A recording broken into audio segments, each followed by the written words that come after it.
علامہ ارشد معمار قوم ملت تھے، وہ جہاں جاتے کام کی بات کرتے، مگر جب نیت خالص ہو، ارادہ مستحکم ہو، بھروسہ اللہ پر ہو تو وسائل خود پیدا ہو جاتے ہیں۔ انہوں نے پوچھا تبلیغی جماعت سے ہم اختلاف کیوں کرتے ہیں؟ علامہ ارشد کا عالم یہ تھا، وہ جن کے لیے لائن لگتی تھی دیکھنے کے لیے، انہوں نے مشن کا تعارف پوری دنیا میں کرایا اپنے انتہائی عظیم قلم کے ذریعے سے۔ رئیس التحریر تھے، صاحب قلم تھے۔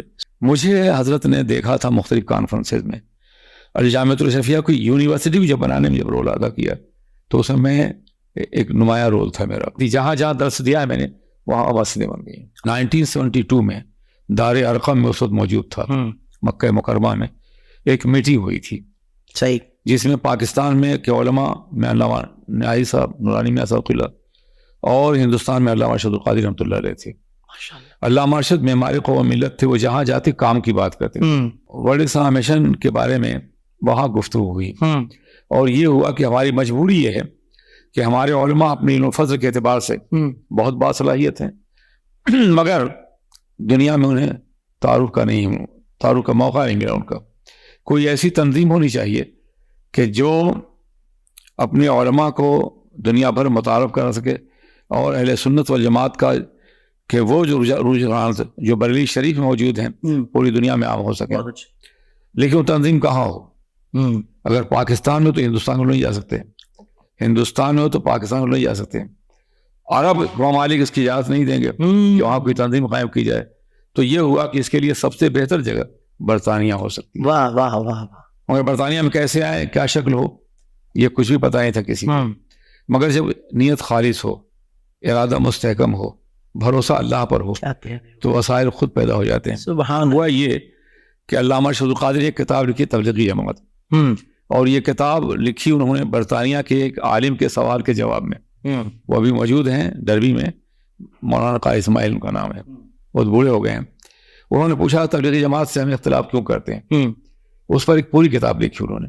وہ کتاب چھپی، برطانیہ آئی، اس کو تبلیغی جماعت کے ایک امیر نے پڑھا، متاثر ہوا، انداز اصلاحی بھی تھا اور منطقی بھی تھا۔ اس نے کہا ہم ان سے ملنا چاہتے ہیں۔ تو بڑی خوشی ہوئی قاری صاحب کو، انہوں نے فوراً اسپانسر کیا، اور علامہ جو ہے وہاں سے تشریف لائے۔ آنے میں تکلیف ہوئی ان کو، اس لیے اس زمانے میں ٹیلی فون نہیں تھا، 73 والے میں ٹیلی گرام کے ذریعے خبر دی ان کو ملی نہیں۔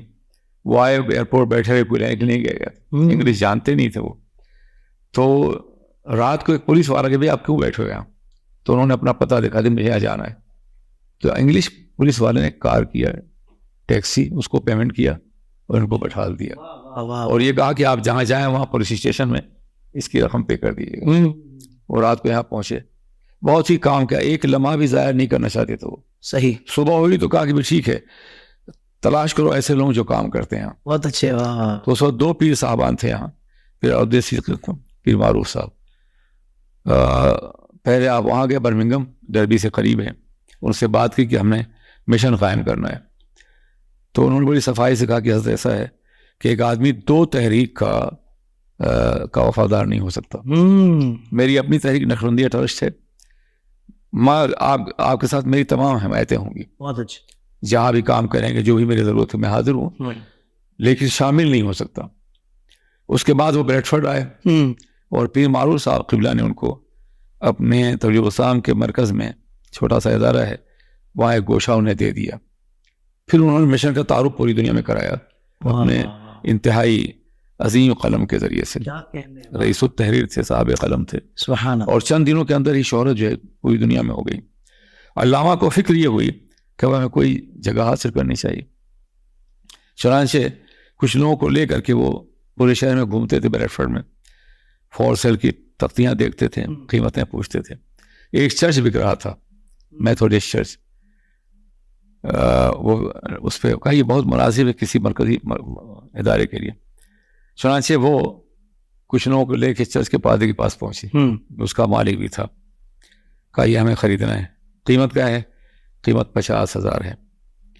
تو علامہ نے کہا کہ ایسا ہے کہ ہم یہاں کوئی ڈانس گھر نہیں قائم کریں گے، کوئی بزنس نہیں کرنی ہم کو، یہاں ہم جناب عیسیٰ کا تذکرہ کریں گے۔ واہ واہ واہ، کیا کہنے ہیں، کیا وہ ہمارے نبی تھے، کیا بات ہے، واہ واہ۔ اس قدر نرمی سے انہوں نے کہا کہ 10,000 اس نے فوراً کم کر دیا۔ اس طرح وہ عمارت 40,000 میں واہ واہ. طے ہو گئی. علامہ کے پاس 500 پاؤنڈ تھے, اسے بطور بیانہ دے دیا. اب انہیں فکر ہوئی کہ یہ 40,000 پاؤنڈ اس زمانے میں جب 10-15 پاؤنڈ تنخواہ ہوتی تھی ویکلی کی, یہ 40,000 کیسے جمع ہوں گے. مجھے حضرت نے دیکھا تھا مختلف کانفرنسز میں, اور جامعۃ الاشرفیہ کو یونیورسٹی بھی جب بنانے میں جب رول ادا کیا تو اس میں ایک نمایاں رول تھا میرا. ماشاء اللہ. بامبے اور مختلف جگہوں میں اجلاس میں چندہ کرنا میرا ایک کام تھا, اسے دیکھا تھا انہوں نے مجھے اسپانسر کیا. میں یہاں آ گیا اور جس روز آیا 17 اگست تھا وہ 1974 میں, تو مجھے ایئرپورٹ سے سیدھے جلسہ گاہ میں لے گئے. اسی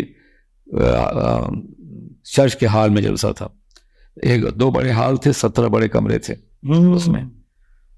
تو میں نے تقریر کی. اچھا مجھے یہ معلوم تھا کہ اب مزدور طبقہ ہے. میں یونیورسٹی کو مقرر تھا. صحیح. چنانچہ علی گڑھ میں یا جامعہ ملیہ میں جیسی تقریر ہوتی تھی ویسی تقریر کر دی میں نے. چہرے سے یا انداز سے اندازہ نہیں ہوا کہ یہ لوگ مجھے سن رہے ہیں یا سمجھ رہے ہیں. اس کے بعد ہمارے ساتھی مولانا محمد سلیم صاحب جی, وہ میاں محمد کے اشعار پڑھتے تھے, وہ کھڑے ہوئے پڑھنا شروع کیا اور نعرے لگے. ارے میں نے کہا مارا گیا, ہم نے افراد کو پہچانے میں غلطی کی ہے. اللہ ماشاء بہت ناراض ہوئے کہ میں نے اتنی تعریف تمہاری کی تھی اور تم نے یہ کیا کالج میں تقریر کر رہے تھے. میں نے کہا حضور ایسا مجھے بتا دیا ہوتا. اللہ اکبر. اب وہ کل ڈیبت ہال میں وہ برمنگھم میں جلسہ ہے, اگر 15 منٹ میں 15 نعرے نہ لگاؤں تو مجھے واپس کر دیجیے گا. خیر یہی ہوا. کیا کہنے, مزاج سمجھ لیا تھا میں نے, اور الحمدللہ قرض ادا ہونا شروع ہوا اور اس کا قرض ادا ہو گیا. اب یہ کہ یہاں اسلامی مشرق قائم کیا, اسلامک مشرق کالج قائم کیا جائے, کالج قائم کیا گیا جس میں اساتذہ خود علامہ ارشد تھے, میں تھا, اور ڈاکٹر اونی الطائی اور اس کے ممبر تھے ڈاکٹر فاطمی تھے, مولانا نشتر تھے, مولانا ممتاز تھے, قاری اسماعیل تھے. یہ ایک ٹیم بنی اساتذہ کی, تعلیم شروع ہوئی.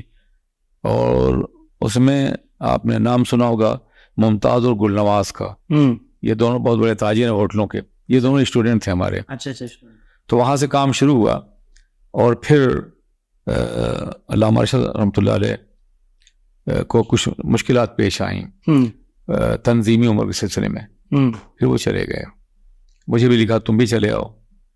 میں 79 میں واپس ہونے والا تھا کہ ہمارے یہ ساتھی بھائی غلام حسین کے والد محترم, یہ ہوتا یہ تھا کہ میں بریڈ فورڈ سے ہر روز کسی ایک مقام پہ درس قرآن دیتا تھا. اللہ. علماء نہیں تھے اور لوگ ٹوٹ کے آتے تھے. درس قرآن کی برکت یہ تھی, جہاں جہاں درس دیا ہے میں نے وہاں مسجدیں بن گئی. ارے ماشاء اللہ. واہ واہ. تو یہ درس قرآن جاری تھا 74 سے 79 تک. میں ہر ہفتے کو بریڈ فورڈ سے آتا تھا, اور ایک بنگالیوں کی مسجد تھی, یہاں کوئی اپنا ادارہ نہیں تھا, وہاں میں درس دیتا تھا. جب میں جانے لگا تو بریڈ فورڈ کے لوگوں نے حاجی صاحب کو فون کیا, حاجی محمد شفیع صاحب مرحوم کو, کہ یہ جا رہے ہیں, اگر آپ چاہیں تو روک لیں. تو میرے پاس آئے ڈاکٹر بشیر صاحب تھے, ڈاکٹر امانت تھے, اور کہا ہمارا چشتہ چلیے. میں نے کہا میں ایک بہت بڑا ادارہ چھوڑ کر کے آیا ہوں, میرا اپنا ادارہ 64 میں قائم کیا الجامعۃ الاسلامیہ رونائی. جی. اس وقت وہاں 55 اساتذہ ہیں, 500 ہاسٹل کے طلبہ ہیں, 100 سے زیادہ ہر سال عالم و حافظ فارغ ہوتے ہیں. اللہ, بہت زبردست فیکٹس اینڈ فیگرز ہیں حضور. یہ تو وہ ادارہ میرا تھا, اس کا نقصان ہو رہا تھا کہ مجھے جانے دیں. تو کہا نہیں یہاں آپ کی ضرورت ہے. عوام نے بھی مختلف شہروں کے زور دیا. تو میں نے کہا ٹھیک, میں 6 مہینے قیام کر لیتا ہوں, اگر کچھ کام کی امید ہوئی تو میں ٹھہر جاؤں گا. پھر میں ٹھہر گیا یہاں, اور ایک مکان تھا بیلٹ اسٹریٹ میں 2 بیڈ روم کا, وہاں میں نے پڑھانا شروع کیا. اچھا. 5 وقتہ نماز بھی 79 سے 82 تک 5 وقتہ نماز, دروازہ کھولنا, دروازہ بند کر دینا, اذان دینا. اللہ اکبر. وہ آدمی کہ جس کے بغیر انڈیا کی کوئی کانفرنس مکمل نہیں ہوتی تھی, اللہ, مگر دین کے جذبے میں نے یہ سب کچھ کیا. اور 82 میں پھر ایک اور حافظ صاحب انڈیا سے بلائے گئے. تو اس طرح سے کام کا آغاز ہوا. اور بریڈ فورڈ میں یقیناً تکالیف ہوئی. علامہ شاہ اللہ تشریف لائے, علامہ نے ایسا بتایا آئے, یہ تھا کہ وہ عمارت جو خریدی گئی مشن کی, یا تو مشن کے نام پر ہو یا کالج کے نام پر ہو. ایسا نہیں ہو سکا, اس لیے ہم علامہ بھی چلے گئے اور میں بھی یہاں چلا گیا. ادارہ ہے, مسجد ہے, ہم خوش ہیں, کام ہو رہا ہے کچھ, لیکن جو ہمارا منصوبہ تھا وہ وہاں مکمل نہیں ہوا. وہ خواب ہم نے یہاں پورا کیا ہے. بہت اچھے. یہاں کالج بھی ہے, ہاں ادارہ بھی ہے, اور مشن بھی انشاءاللہ سبحان اللہ جو آگے بڑھے گا. اور ہمارے ایسے رفقا ہیں جو کم از کم اس بڑھاپے میں میری خدمات کو فراموش نہیں کریں گے, میں یہ جانتا ہوں. سبحان اللہ. علامہ صاحب یہاں ایک جملہ میں ضرور کہوں گا, آپ کی بات سن کر نا میں تھوڑا سا میرے رونگٹے کھڑے ہو گئے. ایک ہو خطیب, خطیب بھی وہ کہ جن کے بغیر کوئی کانفرنس بڑی مکمل نہ ہوتی ہو, پھر ان کا پیشن ہو, پھر وہ جو کراؤڈ ہندوستان کا ہے حضرت, وہ تو ہم بھی جانتے ہیں جی حضور. تو وہ خطیب کو یہاں اپنے مطلب ایک پیشن سے ہٹ کر یہاں اس کو چند لوگوں میں یہ کام کرنا, یہ حضرت کتنا نفس پہ گرا نہیں ہوگا. خیر کام کے لیے ذات کی نفی کرنی پڑے. کیا کہنے حضور, یہ پریکٹیکل کر کے دیکھا ہے آپ نے حضور. اس کی نفی کے بغیر اگر آپ اپنی آنا کے خول میں بند رہیں گے تو آپ کوئی کام نہیں کر سکتے. پہلے آپ کو فنا کرنا ہوگا کہ دانا خاک میں مل کر گلے گلزار ہوتا ہے, اس کے بعد ہی کوئی کام ہوگا. اب ہوا کیا, میں کیوں رک گیا؟ جی جی یہ بھی ہو سکتا تھا ادارے کسی کو روک دیتا ہے, کسی کو بلا لیتا. اس کے بعد میرے دورے فارن میں شروع ہو گئے. صحیح. 74-75 میں ہالینڈ میں 7 مسجدیں بنوائی ہم نے. اللہ اکبر. ایک کالج تعمیر ہوا ہے وہاں ماشاء اللہ. اس کے بعد امریکہ میں جو ہیوسٹن کی مسجد آپ نے دیکھی ہے, سنا ہوگا, نور, وہ ہم نے تعمیر کروائی. واہ واہ. کینیڈا میں 11 ایکڑ زمین پر 22 ملین کے سرمایہ سے تعمیر ہو رہی ہے. آپ ذرا ٹیلی فون پہ چیک کر سکتے ہیں اللہ آپ نے اس میڈیا پر. ماشاء اللہ. ایسے ہی ناروے کی سب سے پہلی مسجد, ناروے سقف عالم ہے, عالم کی چھت ہے, اس کی پہلی مسجد بشر نے بنوائی ہے. یہ سارے کام یہاں بیٹھ کے ہوئے ہیں, ہندوستان سے نہیں ہو سکتے. اللہ اکبر اللہ اکبر. لیکن ان تمام کاموں کے لیے ایثار و قربانی کی ضرورت تھی. نذرانوں کا دور نہیں تھا, خطابات کی قدر نہیں ہوتی تھی. جی علامہ ارشد کا عالم یہ تھا, وہ جن کے لیے لائن لگتی تھی دیکھنے کے لیے, وہ ہر ہفتے یہاں بریڈ فورڈ میں 74 سے 73 سے 75 تک روزانہ ہر سیٹرڈے کو ایک وہ وین بک کراتے تھے 12 سیٹر, اور ہم کو بٹھاتے چلو تقریر کرنے. کسی شہر میں ہم سے تقریر کروا لو, کسی مسجد میں چلے گئے, کسی حال میں, اس طرح کام کا آغاز. لیکن وہ بھی اپنی ذات کے لیے نہیں تھا حضور. نہیں, وہ تو کبھی نہیں. جبھی تو یہاں آج یہ باہر ہم دیکھ رہے ہیں حضور. ماشاء اللہ سبحان اللہ سبحان اللہ. ایک بھی مسجد زمین سے اٹھائی ہوئی نہیں, صرف ایک تھی وہاں چھوٹی سی ہے مسجد رضا لے پریسٹن میں. بقیہ ساری مسجدیں گھروں میں, فیکٹریوں میں. آج الحمدللہ سینکڑوں مساجد ہیں, ادارے ہیں. اس میں قائد رسول کی بار بار تشریف آوری, علامہ نیازی کی تشریف آوری, علامہ ارشد کا ذہن اور ان کا تعمیری اقدام, کیا کہنے, اور ان کے ساتھیوں کی بے پناہ قربانی, یہ سب مل کے یہ سارا کام ہوا ہے. علماء بعد میں آئے ہیں, مشائخ بھی بہت بعد میں آئے ہیں. صحیح صحیح.